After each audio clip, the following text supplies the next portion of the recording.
Mark. Glory to you, O Lord. Jesus set out and went away to the region of Tyre. He entered a house and did not want anyone to know he was there.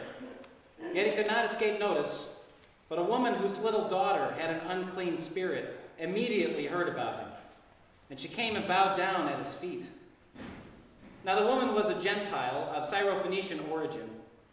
She begged him to cast the demon out of her daughter. Jesus said to her, "Let the children be fed first, for it is not fair to take the children's food and throw it to the dogs." But she answered him, "Sir, even the dogs under the table eat the children's crumbs." Then he said to her, "For saying that, you may go. The demon has left your daughter."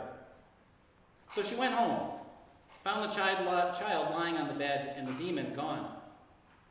When he returned from the region of Tyre and went by way of Sidon towards the Sea of Galilee, in the region of the Decapolis, they brought to him a deaf man who had an impediment in his speech, and they begged him to lay his hand on him.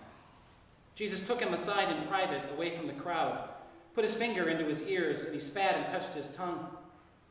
Then looking up at heaven, he sighed and said to him, "Ephphatha," that is, be opened. Immediately his ears were opened. His tongue was released, and he spoke plainly.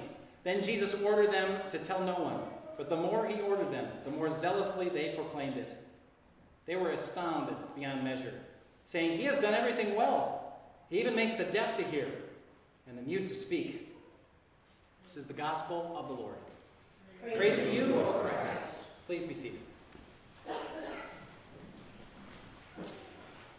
Grace and peace to you on this day from God our Father and our Lord and Savior Jesus Christ. Amen. Amen. So when I was first looking at this passage yet again going into this week, I thought this to myself, this is Jesus going on a mission trip. And this is why I think that. So a little geography quiz. So down here would be like where Jerusalem is. Then if you would go north, that's where the Sea of Galilee is and all those towns surrounding Galilee. Nazareth is one of those. That's where Jesus grew up. And a lot of the gospel stories take place in. This is north of there, in a place called Tyre, which is on the seacoast. A lovely, lovely place. Actually, it's in Lebanon in modern geography. It's out of the Holy Land. It's not home. It's far away. And these other places that are mentioned too. Sidon is also up near Tyre, and the Decapolis would be in modern-day Jordan. It's a Greek word for 10 cities. A little cloister of towns. So Jesus is far away from home. It's a mission trip. Now he's out there. He's spreading the message. He's doing the things he's supposed to do. He's out and about, increasing his ministry, except he has this odd interaction, which is actually why I really think it is a mission trip. Because when we do mission trips, and we're very good at these, and you've heard from some folks who've done them. We've gone on lots of trips with the kids. Adults have gone as well. We had our group here from New Haven speaking last week. Here's the thing. You go on a mission trip and you're ready to do something. You want to do the work. And you go on a mission trip and you want to make a difference in some people's lives. You go on a mission trip and you might be a little hesitant because you might be in a new area. People might be a little different from you. That's part of it too. The hardest part of the mission trip is never the work or the place you're staying or even some of the things you experience. It's the interactions, actually. It's meeting people, hearing their stories, and learning from them. I had a call from a good friend of mine a week or so ago, and it was right before everybody was getting ready to do this presentation on the mission trip last week. And he just asked me how it went. And I did the thing you normally do when you talk about your mission trip. Where'd you go? What'd you do? What'd you see? What are you going to bring back? What do you hope it inspires in the congregation? All good questions. But then he asked, but what about for you? What was the best part of it for you? I said, honestly, the best part was being with the kids. They interacted with the people there as if they were people. They weren't a problem to be fixed or solved. They weren't somehow other and something to be afraid of, or any of that. It was just they just related to people as people. They wanted to get to know them. They wanted to hear their stories. They wanted to learn. It wasn't so much what they were giving, but also what they were receiving. It was really powerful, really amazing.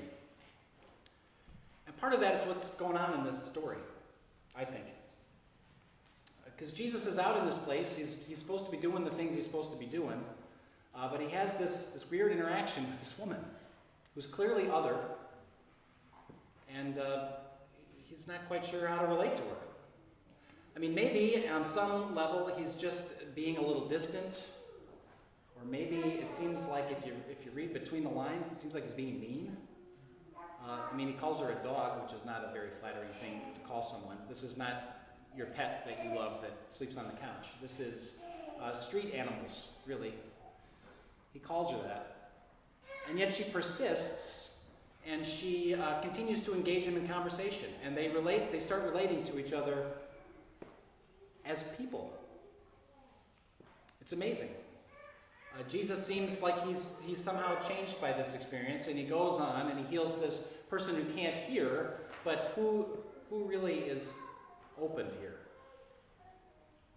Just think of Jesus has this kind of awakening to what his wider mission is in the world. He's not just sent to that one place, but he's sent to everybody. Perhaps, maybe, Mark's community is struggling with this and is the reason to keep a story like this, to share a story like this. After all, he lived in a time when the church was growing. It had people who were Jewish in their roots who became Christians, and it had people who were Gentiles in their roots and became Christians, and maybe they weren't quite meshing together. And here's a story that allowed them both to say, we're all people here, right? And I think a story like this is really powerful in our time in which we live, when everybody's emotions are really high, and when the divisions that we experience in our life and culture are really deep. And nobody seems to be listening, but just shouting at one another, and nobody really hears what anybody really feels. Be open. It's a gospel message that not only strikes us to the core, it's a course for us. It's an opportunity that we might be open to others and they might be open to us. I watched this show about a month ago, I think it was, and I watched it with Mia. It was on Netflix. It was a good show. We watched a couple of episodes. I went to watch another episode with her, but she had already finished the series, which is what we do in our house when we like something. Maybe you've heard of it, Queer Eye. So there used to be a show, probably about 20 years ago, that was called Queer Eye for the Straight Guy. The new spin on the show is anybody needs a makeover. So this is a different cast from 20 years ago, but it's these 5 guys, and they each have a specialty. One does food, one does clothing, one actually makes over the space where this person lives, one does grooming, everybody needs that. And the person who I like the most, his name is Karamo. His specialty is supposed to be culture, but what he really is kind of like a life coach. He's trying to help people to do the things they're supposed to do in a way that's empowering to them and the people around them. So they take on a different person each week. The show starts with them in the car. They have this big truck. They drive to the site. They hear the profile of who this person's going to be. They get all excited and they get on site. They meet him and they get to work. This episode is worth the series. And even if you never watch it, you should at least give yourself the permission to watch these 4 minutes. It's season 1, episode 3. It starts at minute 22. It's great. Write that down. Yeah. So this particular episode, these 5 guys, they live in this flat in Atlanta, and they're going out to this kind of rural community. And they are going to make over this police officer. Now this is a show that's really all about the stereotypes that we have of each other and tries to break them down. So each of these 5 guys is a walking, living, breathing stereotype of who they are as gay men in America. And then they go to these places and meet other real people just like them. And this is a police officer who lives in a small town and kind of fits that description up and down. He's really conservative. He's a little overweight. He's kind of knows everybody. Everybody knows him. He's really into NASCAR. He has all these parties that he throws to watch Talladega. This is who this guy is. So in these 4 minutes that you should watch, it's just the two of them, like the guy who I really like, Karamo, and this police officer whose name is Corey. And they're just driving in the truck because they're off to go do something. And Karamo says, look, I have to be completely honest with you. I was really apprehensive of coming here this week and learning who you were, just because of my own experience. He's an African-American man. And I didn't tell you this part. The way this show starts is they're driving in the truck, and they get pulled over when they get into town. And Karamo's driving.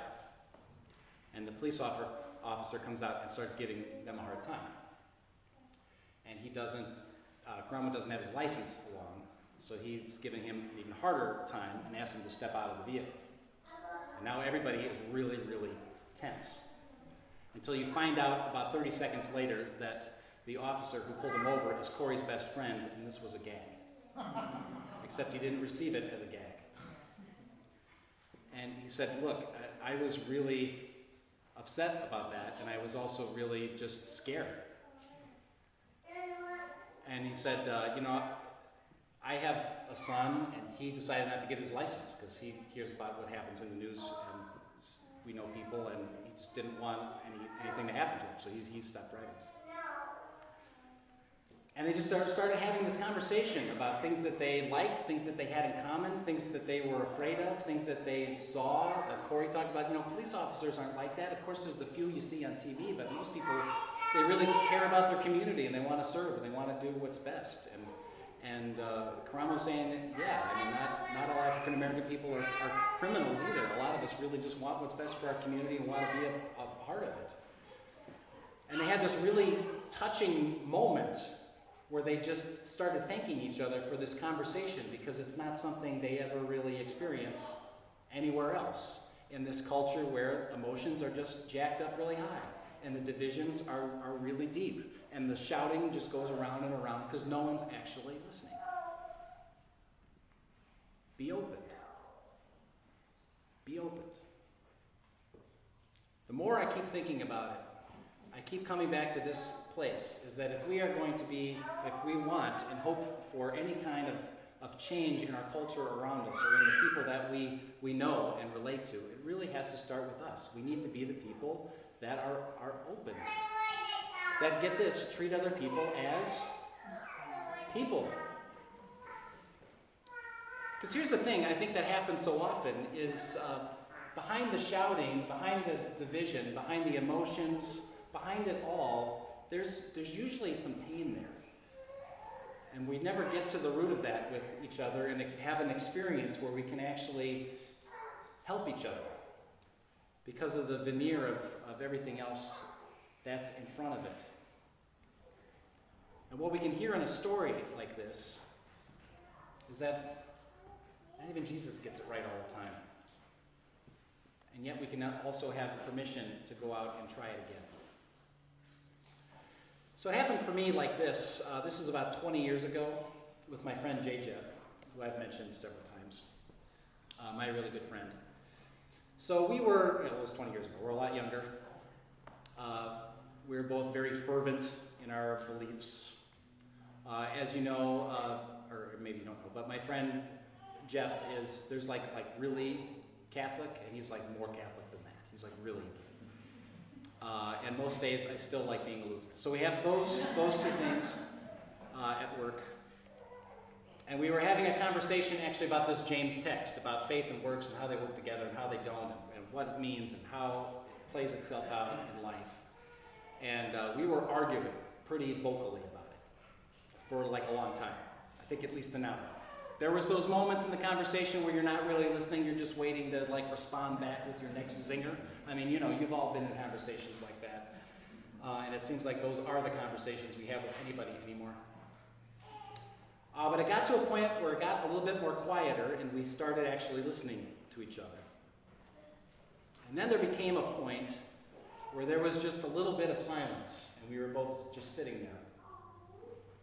And I don't remember who broke the silence, but one of us said, "You know, I think we're actually arguing for the same thing. We're just coming at it from a different angle."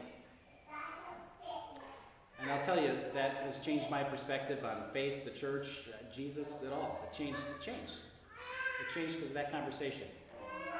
Because we started relating more like this. There's a difference between sympathy and compassion and empathy. So sympathy is when you really just feel bad for somebody's situation. Something bad happens and I'm sorry that happened. Compassion, it's a compound word. It's with passion. Passion is like that suffering piece. It's to suffer with somebody. You think of the passion, you think of Jesus' passion, his life and death for each of us. But compassion is suffering alongside. But then there's empathy. And it's a little bit richer than that because it's trying to actually see the perspective of the other person. It's trying to experience what they experience. It's trying to understand what they understand.